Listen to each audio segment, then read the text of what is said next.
Hello नमस्कार।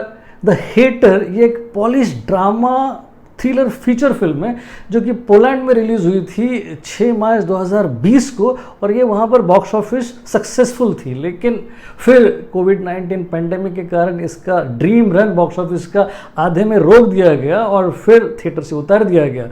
Netflix ने इसको एक्वायर किया और ये अलग अलग भाषाओं में इंडिया में स्ट्रीम हो रही है सबटाइटल्स के साथ 29 जुलाई 2020 से। ट्रिबिका फिल्म फेस्टिवल में इसको इंटरनेशनल बेस्ट फीचर नरेटिव का अवार्ड मिल चुका है और इसके डायरेक्टर जैन कमोसा और इसके राइटर मैथ्यू मसाजिस की जोड़ी बहुत ही पॉपुलर है। मैंने पिछले साल भी एक फिल्म बनाई थी कॉर्पस क्रिस्टी, जिसके लिए उनको ऑस्कर में जो नई कैटेगरी आई है बेस्ट इंटरनेशनल फीचर अवार्ड की, उस कैटेगरी के लिए भी इनको नॉमिनेट किया गया था। तो ये जोड़ी जितनी दमदार है उतनी ही तीखी और पैनी दृष्टि रखती है और वो नज़र आता है इस फिल्म में द हेटर में। ये हेटर कहानी बेसिकली बताती है आज की, जिसमें हमारा ऑब्सेशन सोशल मीडिया को लेकर जो है उस पर बड़ा गहरा आघात करती है। फिल्म ये बताती है कि इन दिनों इस सोशल मीडिया की क्रांति के अलावा जो बुराइयां वो लेकर आई है, जैसे हम ट्रोलिंग कहते हैं या जैसे हम बुलिंग कहते हैं या जैसे हम वर्चुअल स्टॉकिंग कहते हैं, इन बुराइयों और इससे भी जुड़े हुए अलग अलग तथ्यों पर प्रकाश डालती है ये 2 घंटे 15 मिनट की फीचर फिल्म।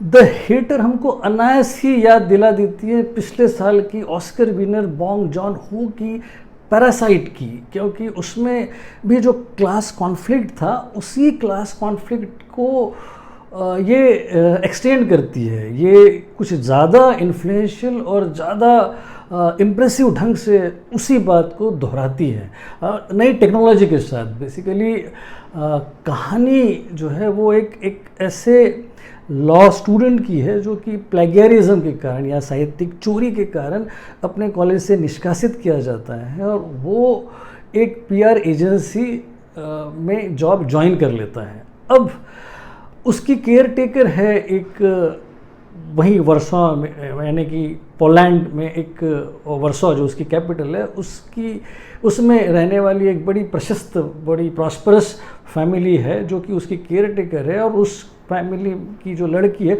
उस पर इसका क्रश है।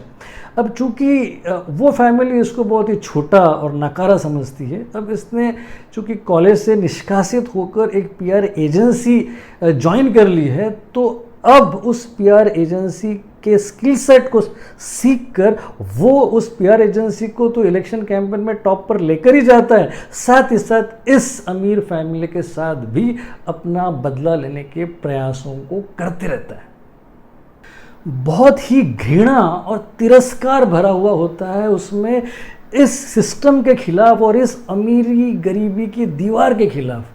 वो हेटर हो जाता है और हेटर हो जाने के बाद वो पीआर एजेंसी में अपनी नई स्किल सेट सीखने के बाद इस नई टेक्नोलॉजी का यूज़ करता है अपने पर्सनल रिवेंजफुल एजेंडा के लिए।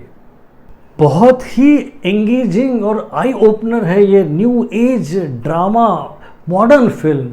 मतलब मैं ये कहूँगा कि इसमें बताया गया है कि किस तरीके से सोशल मीडिया आपके करियर ही नहीं बल्कि आपकी ज़िंदगी को भी बर्बाद कर सकता है। मतलब आप अनायास ही अनजाने में ही वर्चुअल मैनिपुलेशन के भी शिकार हो सकते हैं और ऐसी कई तथ्य और कई कड़वी सच्चाइयों को छूती हुई निकलती है ये फिल्म, जिसकी मेन लीड के कैरेक्टर में है मैकीज मुसियालॉस्की, जिसने फ्रस्ट्रेशन, उसके अलावा अनईजीनेस और रिवेंजफुलनेस को बहुत ही प्रभावशाली ढंग से पोर्ट्रे किया है। सपोर्टिंग कास्ट सीजन्ड है, प्रोडक्शन डिज़ाइनिंग और बैकग्राउंड म्यूज़िक काफ़ी पावरफुल है। खासकर कुछ ऐसे डायलॉग बड़े डिस्टर्ब कर देते हैं जब उसमें कोई कहता है कि अगर हैकिंग करनी है या कुछ पोस्ट को बूस्ट करना है तो फिर आप इंडिया में या पाकिस्तान में किसी से बात कर लो। मतलब बड़ा अजीब सा लगता है जब हमको ये मालूम पड़ता है कि दुनिया की नज़रों में किस तरीके की इमेज लेकर बैठे हैं हम, यानी कि बड़ा दुख होता है। इसी डायरेक्टर जैन कमोसा ने 2011 में एक फिल्म बनाई थी सुसाइड रूम, उसी का सीक्वल भी कहा जा सकता है इस फिल्म को। काफ़ी निराशाजनक है, काफ़ी अजीब से तथ्यों को उजागर करती है ये फिल्म।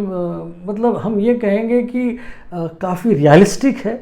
हाँ, इतना ज़रूर है कि एक अजीब सी छटपटाहट और एक अजीब सी बेचैनी दिखाई देती है सारी फिल्म में। यानी एहसास होता है कि कितना हैट्रेड हो सकता है किसी के दिल में, दिमाग में टेक्नोलॉजी का यूज़ करके, और अगर वो यूज़ कर लें किसी बुरे काम में तो किस हद तक वो जा सकता है। ये सारी चीज़ें सिखाती है हमको द हेटर। बहुत बहुत ही प्रभावशाली है। 4.5 स्टार्स। Go for it.